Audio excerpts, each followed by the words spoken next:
Hello friends, Hema committee report പുറത്തു വന്നതിനെ തുടർന്ന് നിരവധി നടന്മാർക്കെതിരെയാണ് സ്ത്രീകൾ പരാതിയുമായി കടന്നുവന്നത്. പഴയ കാലങ്ങളിൽ യുവതാരമായിരുന്ന ജയസൂര്യക്കെതിരെയും 2 പീഡനാരോപണങ്ങളാണ് ഉണ്ടായിരുന്നത്. വർഷങ്ങൾക്ക് മുമ്പ് തൻ്റെ കൂടെ അഭിനയിക്കുന്ന സമയത്ത് മോശാനുഭവം ഉണ്ടായെന്ന് ഉൾപ്പെടെയായിരുന്നു 2 നടിമാർ രംഗത്തെത്തിയത്. ടോയ്ലറ്റിൽ പോയി തിരിച്ചു വരുന്നതിനിടെ അപമര്യാദയായി പെരുമാറിയെന്നും അഡ്ജസ്റ്റ്മെന്റിന് തയ്യാറാകുമോ എന്ന് ചോദിച്ചു എന്നായിരുന്നു ആരോപണം. 2 പേരും മാധ്യമങ്ങളോട് തുറന്നു പറയുകയും പോലീസിൽ കേസ് കൊടുക്കുകയും ചെയ്തു.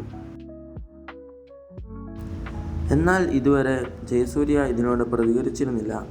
എന്നാൽ കഴിഞ്ഞ ദിവസം തൻ്റെ ജന്മദിന ദിവസത്തിൽ ഫേസ്ബുക്കിലൂടെ ആദ്യമായി പ്രതികരിച്ചിരിക്കുന്നു.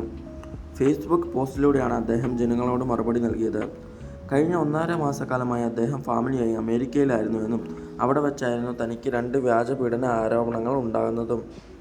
സ്വാഭാവികമായും അത് അദ്ദേഹത്തിൻ്റെ ജീവിതത്തെയും കുടുംബത്തിനെയും നല്ല രീതിയിൽ ബാധിച്ചുവെന്നും എന്നെ ചേർത്ത് നിർത്തിയ പലർക്കും അതൊരു മുറിവായി വേദനയായി മാറി. ഇത്രയും വേദനകൾക്കൊടുവിൽ താൻ നിയമവിദഗ്ധരുമായി കൂടിയാലോചനകൾ നടത്തി ഇനിയുള്ള കാര്യങ്ങൾ അവർ തീരുമാനിക്കുമെന്നും പറഞ്ഞു. ഇതുപോലെ വ്യാജ പ്രചരണങ്ങൾ ആർക്ക് നേരെയും എപ്പോൾ വേണമെങ്കിലും ഉന്നയിക്കാമെന്നും പീഡനം പോലെ തന്നെയാണ് വ്യാജ പീഡനങ്ങൾ നേരിടേണ്ടി വരുന്നത് എന്ന് ഓർക്കുന്നത് നല്ലത് എന്നും അദ്ദേഹം ഫേസ്ബുക്കിൽ പറഞ്ഞു. എങ്കിലും അന്തിമ വിജയം സത്യത്തിനായിരിക്കുമെന്നും എന്ന് പ്രതീക്ഷിച്ചുകൊണ്ടാണ് ജയസൂര്യ ഫേസ്ബുക്കിൽ ആരാധകരോടും ജനങ്ങളോടും പ്രതികരിച്ചത്. അമേരിക്കയിലെ വർക്ക് കഴിഞ്ഞാൽ ഉടൻ അദ്ദേഹം നാട്ടിൽ വരുമെന്നും എത്ര നിയമ നടപടികൾ വേണ്ടി വന്നാലും സത്യം അദ്ദേഹം തെളിയിക്കുമെന്നും പറഞ്ഞു.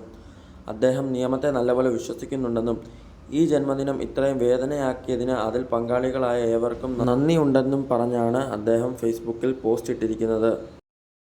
ഇതുപോലെയുള്ള ന്യൂസ് റിലേറ്റഡ് കണ്ടന്റുകൾ വേഗത്തിൽ അറിയാൻ ഇപ്പോൾ തന്നെ ഈ ചാനൽ സബ്സ്ക്രൈബ് ചെയ്തിടുക.